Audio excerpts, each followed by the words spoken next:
والذي نفس محمد بيده لخلوف فم الصائم أطيب عند الله يوم القيامة من ريح المسك.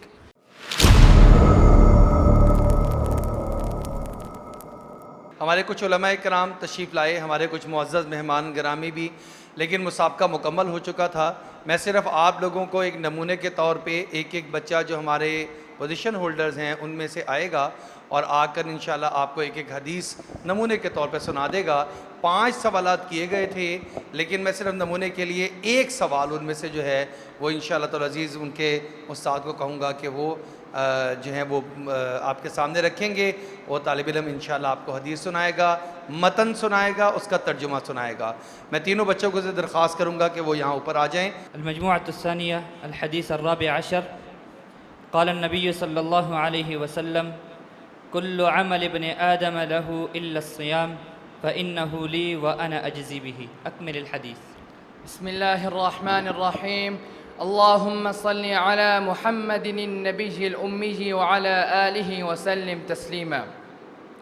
عن أبي هريرة رضي الله عنه يقول: قال النبي صلى الله عليه وسلم: قال الله عز وجل: كل عمل ابن آدم له إلا الصيام فإنه لي وأنا أجزي به، والصيام جنة، فإذا كان يوم صوم أحدكم فلا يرفث يومئذ ولا يسخب، فإن سابه أحد أو قاتله فليقل إني امرؤ صائم والذي نفس محمد بيده لخلوف فم الصائم أطيب عند الله يوم القيامة من ريح المسك. رواه مسلم. ترجم الحدیث.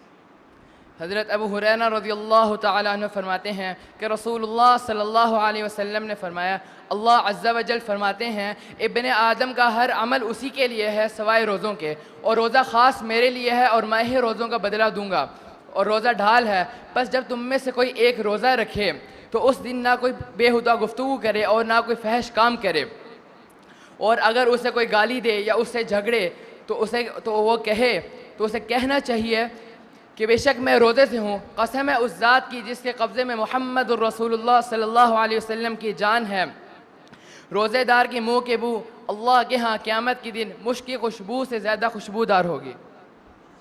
ماشاءاللہ. قال النبي صلى الله عليه وسلم: يقول الله تعالى: أنا عند ظن عبدي بي وأنا معه إذا ذكرني. أكمل الحديث.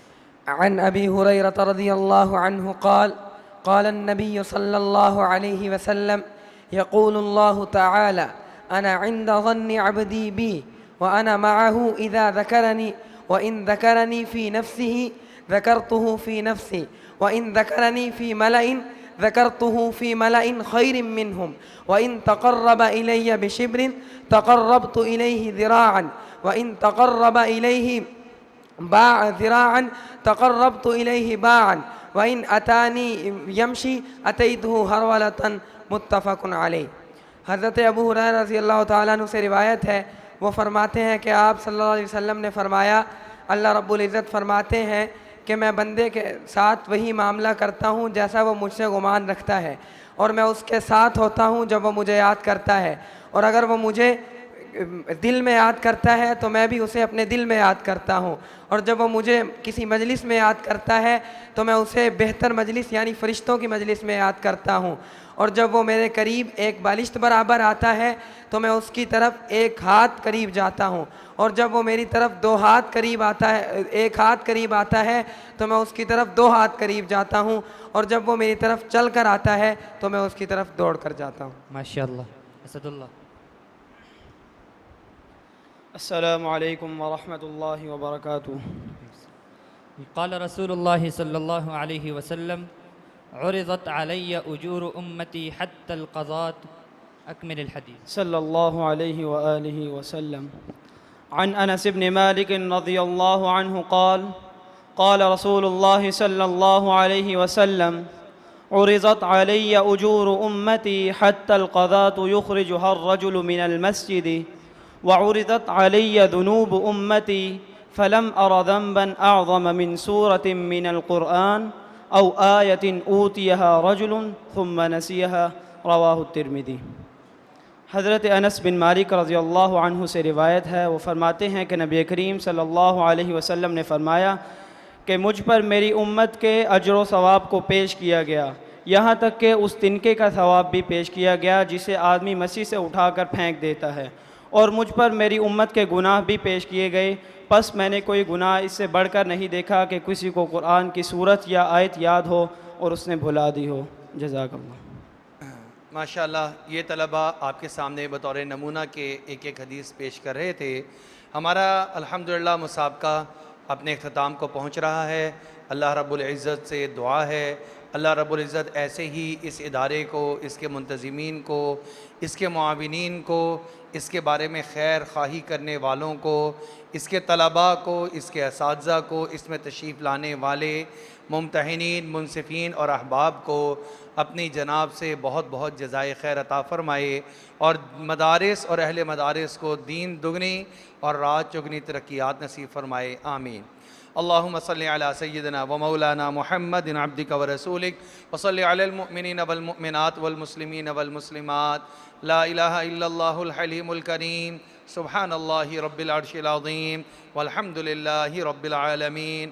اللہم انا نسألک موجبات رحمتک وعزائم مغفرتک والغنیمة من كل بر والسلامة من كل إثم، لا تدع لنا ذنبا إلا غفرته ولا هما إلا فرجته ولا دينا إلا قضيته ولا مريضا إلا شفيته ولا حاجة هي لك رضا إلا قضيتها يا أرحم الراحمين۔ اللهم اهدنا واهد بنا وجعلنا سببا وسبيلا لمن اهتدى، ربنا آتنا في الدنيا حسنة وفي الآخرة حسنة وقنا عذاب النار، ربنا هب لنا من أزواجنا وذرياتنا قرة أعين وجعلنا للمتقين إماما، اللهم أحسن عاقبتنا في الأمور كلها وأجرنا من خزي الدنيا وعذاب الآخرة، اللهم أعنا على ذكرك وشكرك وحسن عبادتك، اللهم اكفنا بحلالك عن حرامك واغننا بفضلك عمن سواك۔ یا باری تعالی ہم سب کے، پوری امت مسلمہ کے اس بابرکت محفل کے طفیل، چھوٹے بڑے اعلانیہ چھپے سارے گناہوں کو معاف فرما۔ یا باری تعالی جتنے مسلمان بیمار ہیں تمام کو صحت کاملہ عاجلہ مستمرہ نصیب فرما، جتنے طلباء جہاں کہیں بھی تیرے علم کو حاصل کر رہے ہیں ان کے لیے علم حاصل کرنا آسان فرما، اور جتنے عالم دین کو پھیلانے کے لیے اور ادارے محنت کر رہے ہیں سب کو اخلاص نصیب فرما، سب کو یا اللہ ترقیات نصیب فرما، شریروں کے شر سے، حاسدین کے حسد سے محفوظ فرما۔ یا اللہ جتنے مسلمان تیرے راستے میں نکلے ہوئے ہیں، یا اللہ ہمارے محترم صاحب بھی یا اللہ اس ٹائم میں برازیل میں ہیں، یا باری تعالیٰ جتنے لوگ تیرے راستے میں نکلے ہوئے ہیں کوشش کر رہے ہیں، یا اللہ ان کی محنت کو اپنی بارگاہ میں شرف قبولیت نصیب فرما، ان کے گھر بار کی، اولاد کی، ایمان کی، اعمال کی حفاظت فرما۔ یا اللہ جتنے مسلمان اس امت محمدیہ کے اس دار فانی کو چھوڑ کر جا چکے ہیں، ہمارے والدین ہیں یا عام مسلمان ہیں، یا اللہ سب کی مغفرت فرما، سب کو جنت الفردوس میں اعلیٰ مقام نصیب فرما، ہمیں بھی موت سے پہلے موت کی تیاری کر لینے کی توفیق نصیب فرما۔ سبحان ربک رب العزت عما یصفون وسلام علی المرسلین والحمد للہ رب العالمین برحمتک یا ارحم الراحمین۔